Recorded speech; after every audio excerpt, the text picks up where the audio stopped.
Sais-tu d'où vient le concept de fair play aux JO? Marathon, flamme olympique, breakdance, cérémonie d'ouverture, les mots des JO.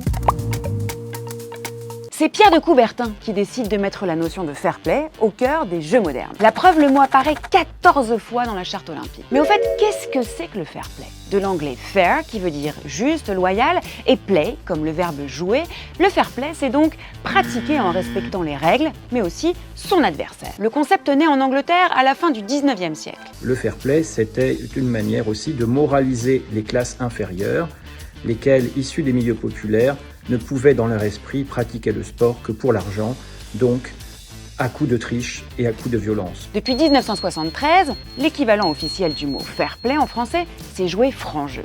Quand on joue franc jeu avec quelqu'un, par exemple, c'est qu'on agit en toute transparence, qu'on joue carte sur table. Et en plus de la notion de respect, il renvoie aussi à une certaine idée d'élégance, de solidarité, de camaraderie. Comme par exemple quand un sprinter aide un de ses concurrents à se relever pour qu'il puisse terminer sa course. Ou encore quand pendant une compétition olympique de voile, deux athlètes préfèrent renoncer à leur titre pour secourir leurs adversaires qui ont chaviré. Une attitude qui a d'ailleurs été récompensée par le Comité international pour le fair play lors des Jeux de Tokyo en 1964.